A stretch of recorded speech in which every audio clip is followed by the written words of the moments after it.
In a small town nestled between rolling hills and dense forests, there was a woman named Vivian.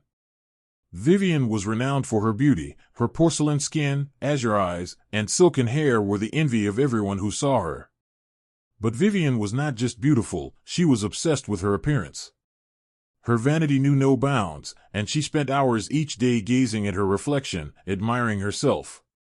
Vivian's house was filled with mirrors. Every room had at least one, and she would often walk from one to the next, ensuring her image was flawless from every angle.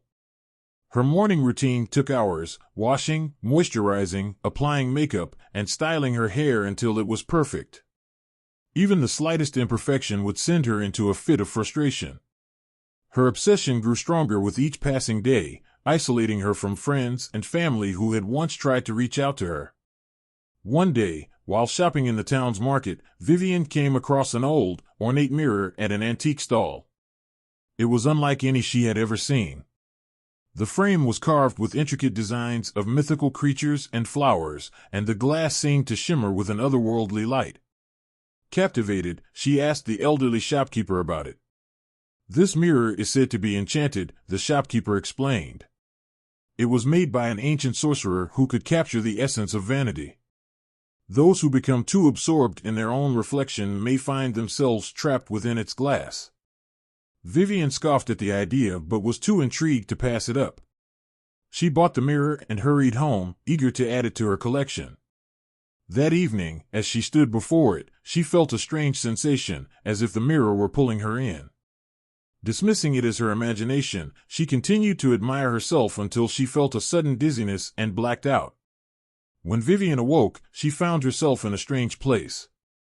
She was no longer in her bedroom but in a dark, confined space. She tried to move but realized she couldn't. She was fixed in place. Panic set in as she understood that she was trapped inside the mirror. The realization struck her like a blow. She had become the reflection, the very object of her vanity. Vivian screamed, but no sound came out. She watched in horror as her room came into view through the glass. Her body was nowhere to be seen. The mirror had consumed her, leaving her spirit trapped within its frame. She was now a part of it, a silent observer, forever gazing out but never able to see herself again. Days turned into weeks, and Vivian's house fell silent. Her absence was noted by her neighbors, but no one knew where she had gone. Eventually, the house was sold, and a new family moved in. The mirror, considered a beautiful antique, remained on the wall. Vivian's existence became a torment. She watched the new inhabitants of her house go about their lives, unable to interact or make herself known. She saw herself in their eyes when they glanced at the mirror but could never see her own reflection. The curse of her vanity was complete. She was condemned to witness the world through the mirror's surface, forever denied the sight of her own beauty. Years passed, and the mirror changed hands several times. It ended up in a public restroom of an upscale restaurant, mounted on the wall above the sinks. Vivian's torment only deepened. She was now forced to observe countless faces, each with its own story, each glancing at their reflection. She saw joy, sorrow, vanity, and indifference. She saw people of all kinds, children giggling at their funny faces, teenagers adjusting their hair, adults checking their appearance before a date or a business meeting. Despite her isolation, Vivian learned from these observations. She saw how people's emotions played out on their faces, how they reacted to their own reflections. Some were confident, others insecure. Some spent minutes perfecting their appearance, while others barely glanced at the mirror. She began to understand the complexity of human emotions, something she had overlooked in her obsession with herself. One day, a little girl entered the restroom with her mother.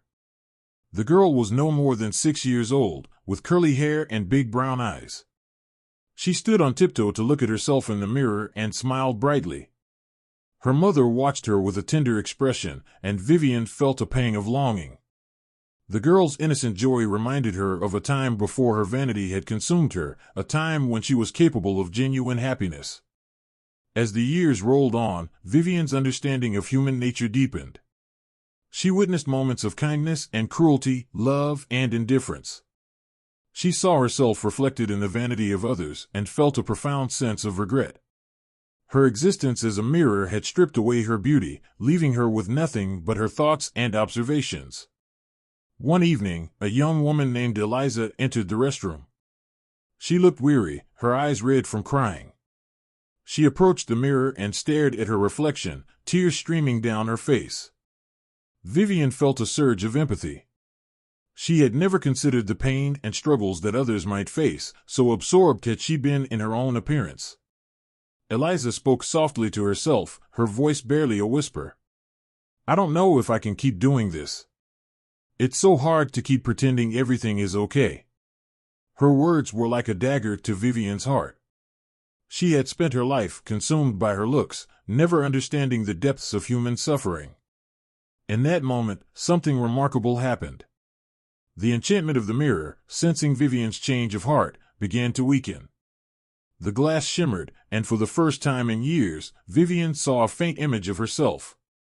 She was no longer the flawless beauty she remembered, her face was etched with the pain and regret of her years of imprisonment. But there was something else in her reflection now, a spark of compassion and understanding. Eliza, unaware of the mirror's enchantment, wiped her tears and took a deep breath. She looked at her reflection one last time before leaving the restroom, a look of determination in her eyes. Vivian watched her go, feeling a strange sense of hope. The spell that bound Vivian to the mirror continued to weaken. She realized that her vanity had been her prison, and her newfound empathy and understanding were the keys to her release. Over time, the mirror's power diminished, and Vivian's spirit was freed. She found herself back in her old house, her body restored but changed. She was no longer the young, beautiful woman she had once been. Her hair was streaked with gray, and her face bore the lines of wisdom and experience. But she felt a lightness in her heart that she had never known before. Vivian sold her house and moved to a small cottage on the edge of town. She spent her days helping others, using her experiences to offer support and understanding. She volunteered at shelters, counseled troubled youth, and became a beloved figure in the community. Though she no longer possessed the beauty that had once defined her, Vivian found a deeper sense of fulfillment. She had learned that true beauty lay not in one's appearance, but in the kindness and compassion one showed to others. The enchanted mirror remained in the public restroom, a silent witness to the lives of those who passed by. But its power was broken, and it was just an ordinary mirror now, reflecting the faces of those who stood before it, each with their own story, each with their own struggles and triumphs. Vivian's journey had taught her the value of empathy and the dangers of vanity. She had been given a second chance to live a meaningful life, and she embraced it with gratitude and grace. And though she could never forget the lessons she had learned, she was finally free to see the world with new eyes, eyes that looked beyond the surface to the true beauty within.